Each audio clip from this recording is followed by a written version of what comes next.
15 अगस्त 1947 वो दिन जिस दिन भारत आज़ाद हुआ था, लेकिन देश के दिल यानी मध्य प्रदेश की धड़कन यानी भोपाल को आज़ादी कब मिली, ये प्रश्न आज भी चर्चा का विषय बना हुआ है। हम 15 अगस्त की तैयारियां, 15 अगस्त पर तिरंगा फहराने, आज़ादी का जश्न मनाने के तराने गाएंगे, लेकिन ये भी हम भोपाल के युवाओं से जानने का प्रयास करेंगे कि भोपाल की आज़ादी को लेकर वो कितने अवेयर हैं। हम ये भी जानने का प्रयास करेंगे कि युवाओं में ये भोपाल की आज़ादी की जो जानकारी है कैसे और अपडेट होगी। साथ ही आपको वहाँ भी ले जाएंगे जहाँ पर 1 जून 1949 को भोपाल में पहली बार तिरंगा फहराया गया था। आखिरकार 22 महीने तक भोपाल को आज़ादी क्यों नहीं मिली, यहाँ पर तिरंगा फहराने पर गोली क्यों मार दी जाती थी, ये तमाम जो विषय हैं, तमाम जो सवाल हैं, उनका भी हम हल ढूंढेंगे। और सबसे पहले भोपाल के युवाओं के बीच पहुंचेंगे और उनसे ये जानने का प्रयास करेंगे कि अपने शहर को लेकर, भोपाल को लेकर वो कितने अवेयर हैं। कैसे हैं आप? बहुत अच्छे हैं। बहुत अच्छे। कहाँ से हैं आप? यहीं से हैं, भोपाल से। आप कहाँ से हैं? भोपाल से ही है। भोपाल से हैं। 15 अगस्त 1947 क्या हुआ था? Independence day. देश आज़ाद हुआ हाँ। था। बेटा क्या नाम है आपका? जी भावना। कौन सी क्लास में हैं आप? मैं कॉलेज में हूँ। कॉलेज में हैं आप? जी। भोपाल कब आज़ाद हुआ था? I think 1949। यस, 2 साल बाद हुआ था। 2 साल बाद हुआ था, यानी 22 महीने। कहाँ पढ़ा आपने? ऐसे ही एस्टिमेट लगाया है, शायद 1949 में ही हुआ था। नए युवा हैं और हमारा जो इस कार्यक्रम के माध्यम से प्रयास यही है कि सभी को इस बात की जानकारी लगे। बात कर रहे हैं भोपाल की आज़ादी की। दरअसल 15 अगस्त 1947 को जब देश आज़ाद हुआ, उस समय भोपाल को आज़ादी नहीं मिली थी और भोपाल में तिरंगा फहराने पर गोली भी मार दी जाती थी लंबे समय तक। और इस समय देखें कि भोपाल में भोलेनाथ की आराधना उपासना का दौर जारी है। यहाँ पर लोग परिवार के साथ पहुँच रहे हैं। जी साहब, आप कहाँ से हैं? मैं भोपाल से हूँ। तब भोपाल कब आज़ाद हुआ था? 15 अगस्त 1947। वो भारत आज़ाद हो गया था। हाँ, और भोपाल को आज़ादी कब मिली? भोपाल को आज़ादी उसी दिन मिली है, 15 अगस्त 1947 को ही। नहीं ना, करीब 22 महीने तक यहाँ पर तो। हाँ, नवाबों का राज था। जी जी। इसके बाद में यहाँ फिर भारत सरकार में कन्वर्ट हो गया। जब जवाहरलाल 1 जून 1947 को भोपाल फिर आज़ाद हुआ। हमारा उद्देश्य यही है कि युवाओं तक ये बात पहुँचे। अच्छा, तक वहाँ पहुँचे। सब हम जहाँ नहाने आ रहे थे, पहलवानी करते थे। जी जी। ये शीतलदास की बगिया कब से आ रहे हैं आप यहाँ पर? मैं 1982 से 82 से लगातार आप यहाँ पर आ रहे हैं? लगातार नहीं आ रहा, कभी कभी आते जब हैं। समय मिलता है तब आता हूँ। तो ये घाट माट नहीं बनाते हम यहाँ पे। यानी आप लंबे समय से यहाँ पर आते रहे हैं और हम युवाओं से जानने का प्रयास कर रहे हैं। दरअसल हमारे इस कार्यक्रम का उद्देश्य यही है आज़ादी स्पेशल में कि लोग भोपाल की आज़ादी को समझें। और भोपाल के दादा कहाँ के रहने वाले हैं आप? हम ये तई भोपाल के भोपाल के हैं। कब से रह रहे हैं? करीब 35 साल हो गए 35 साल जी। देश आज़ाद कब हुआ था? जी, देश कब आज़ाद हुआ था? 15 15 अगस्त। हाँ, और भोपाल? भोपाल के नहीं है मालूम सर। भोपाल की जानकारी नहीं है साहब। क्या हाल चाल भैया? सर बढ़िया, मजे में। कहाँ के रहने वाले हैं आप? यहीं भोपाल के शांति नगर। अच्छा। भारत को आज़ादी कब मिली? भारत को आज़ादी 47 में मिली, 1947 में। और भोपाल को? भोपाल को भी उसी टाइम मिली थी। चलिए अब आपको दिखाते हैं वो तस्वीर जहां पर भोपाल की आज़ादी का पहली बार झंडा फहराया गया था। और ये देखें, पुराने भोपाल में जुमेराती उप डाकघर, पहले ये मुख्य डाकघर हुआ करता था भोपाल का। और जब भोपाल आज़ाद हुआ 1 जून 1949 को, तो पहली बार यहीं झंडा फहराया गया। और वही स्थान है आज भी यहाँ पर जो डाकघर है वो संचालित है। और आप तस्वीरों में देख पा रहे हैं कि यहाँ पर इस बात का जिक्र कई पोस्टर्स बैनर में नज़र आ जाएगा। 1 जून 1949, इसमें जो भोपाल की आज़ादी के लिए जिन्होंने लड़ाई लड़ी, आप पूर्व राष्ट्रपति शंकर लाल शर्मा जी को देखें, बालकृष्ण गुप्ता जी को देखें, अजय कुमार जैन, उद्धव दास मेहता जी, रतन कुमार गुप्ता जी, ये वो तमाम भोपाल के सैनिक, भोपाल के सिपाही जिन्होंने भोपाल को आज़ादी दिलाई थी। और लोग कितने अवेयर हैं उनसे बात करते हैं। साहब, बड़ा दिलचस्प है यहाँ का किस्सा। किस तरह का किस्सा है? बड़ा, ये समझ लिए कि नवाबी दौर के अंदर जब झंडा वंदन जहाँ हुआ था, उसके बाद पोस्ट ऑफिस 160 साल 150 साल लगभग पुराना है और अभी भी पोस्ट ऑफिस चालू है, जहाँ पर सेवाएं बड़े बाबूजी देते रहते हैं। पोस्टमैन जो बैठे हैं बाबूजी, बढ़िया जो भी जो स्कीम निकलती है, जो भी निकलती है पोस्ट ऑफिस की, और बाबूजी उसको बढ़िया करते हैं एकदम। तो यही पहली बार झंडा फहराया गया था। जी, पहली बार झंडा यहीं फहराया गया था, पहली बार झंडा यहीं फहराया था। क्या कहानी है यहाँ की? भोपाल को आज़ादी मिली और पहला झंडा इसी जगह फहराया गया था। हमें तो अभी तक किताबों के माध्यम से और हमें जो इतने भी स्कूल में अभी तक पढ़ाया गया, अभी तक से हमें 15 अगस्त के बारे में ही जानकारी और 26 जनवरी की जानकारी थी है। परंतु 1 जून 1949 को हमारा भोपाल आज़ाद हुआ था, इसकी जानकारी हमें बहुत समय बाद मिली, क्योंकि जब हम लोग युवा अवस्था में गए, जब हमें ये पता चला कि हमारा भोपाल रियासतों के बाद यहाँ पे आज़ादी पाई थी और नवाबों ने जिस तरीके से भोपाल में विलीनीकरण नहीं होने दिया था, और 1 जून 1949 को इसका विलीनीकरण हुआ, हमें इसकी जानकारी बहुत दिनों बाद पता चली। परंतु बड़ी खुशी की बात है, अब हम आज़ाद भोपाल में, आज़ाद देश में रह रहे हैं। तो एक बार फिर हम तस्वीर दिखाएंगे उस भवन की, उस बिल्डिंग की, जब भोपाल आज़ाद हुआ और 1 जून 1949 को पहली बार यहाँ पर तिरंगा, भारत का झंडा फहराया गया। चलिए अब उन परिवार से भी मिलते हैं जिनके सदस्यों ने भोपाल की आज़ादी की लड़ाई लड़ी थी, उन्हीं के पास चलते हैं। और अब हम पहुँचे हैं भोपाल की आज़ादी के दीवाने श्री उद्धव दास मेहता जी के परिवार में। उनके बेटे हैं और उनके पोते भी यहाँ पर हैं।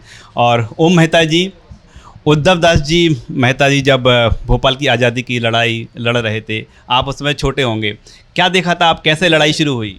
40 में पैदा हुआ और उसके बाद की जो घटनाएं हैं वो तो थोड़ी अब बचपन से और वो सब देखी है हमने, लेकिन उसके पहले का सुना है।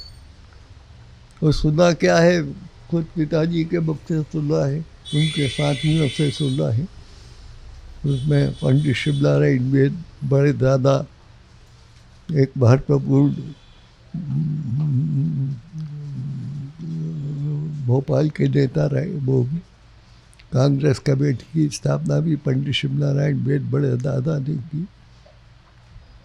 और उस वक्त यहाँ पे कांग्रेस नाम की कोई चीज़ नहीं थी, प्रजामंडल के नाम से रियासतों में कांग्रेस का ऑर्गेनाइजेशन चलता था।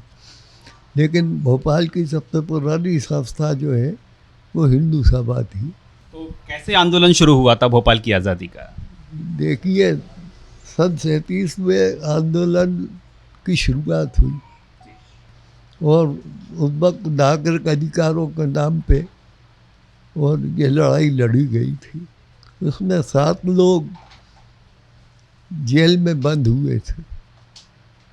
नवाब ने उनको 6 महीने की जेल में डाला था। उसमें पंडित दास मेहता, ठाकुर लाल सिंह जी और पंडित चतुर्नारायण मालवी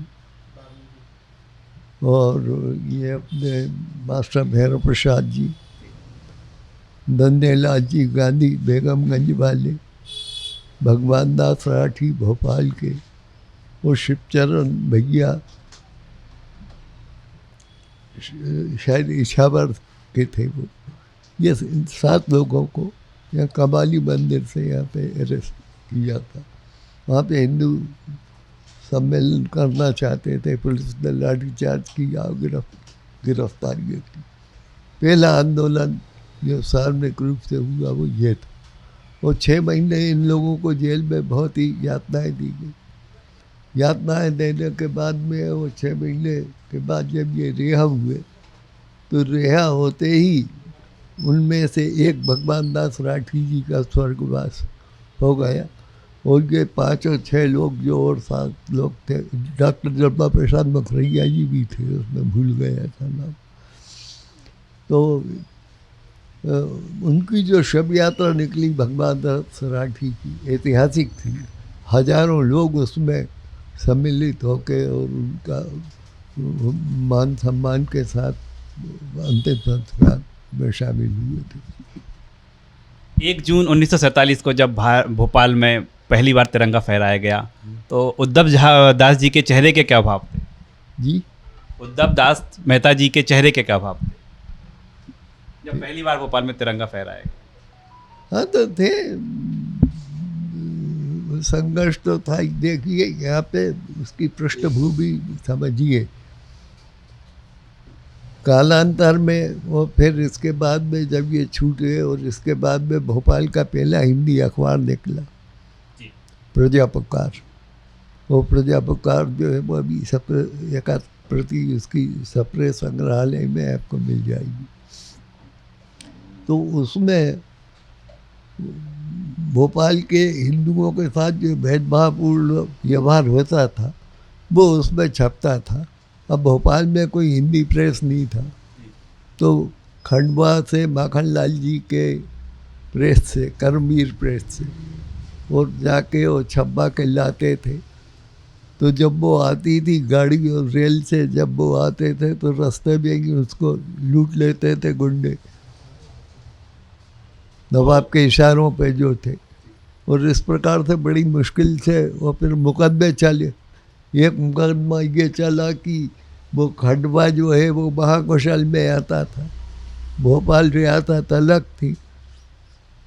तो इस किस्म के भी केस जो है वो चले और उसमें लेख भी लिखे हमारे पिताजी ने शक्ति संचय करके।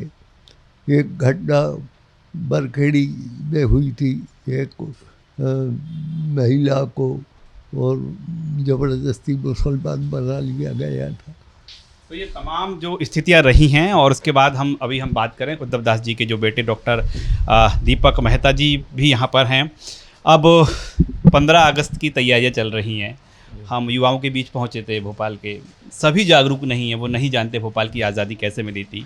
एक तो ये कि आपके परिवार का, आपके दादाजी का योगदान रहा, दूसरा भोपाल के युवा कैसे जागरूक होंगे? इसके लिए हम सबको मिलकर भोपाल के युवाओं के बीच में जन जागरण करना चाहिए। भोपाल के इतिहास के बारे में बताना चाहिए कि भोपाल का इतिहास कितना पुराना है और भोपाल के हिंदुओं ने कितना लंबा संघर्ष करके भोपाल को आज़ाद कराया। नहीं तो ये भोपाल पाकिस्तान में सम्मिलित हो जाता। इसके लिए हमें जगह जगह जन जागरण करना चाहिए, स्कूलों में हमें इसको पाठ्यक्रम में मिलाना चाहिए और भोपाल का इतिहास सबको बताना चाहिए।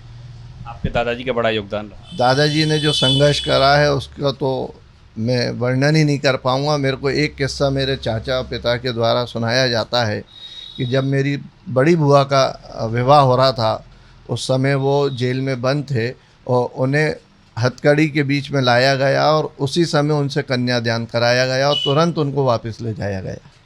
ये घटना मेरे को झंझोर देती है कि उनने कितना संघर्ष करा होगा भोपाल के लिए।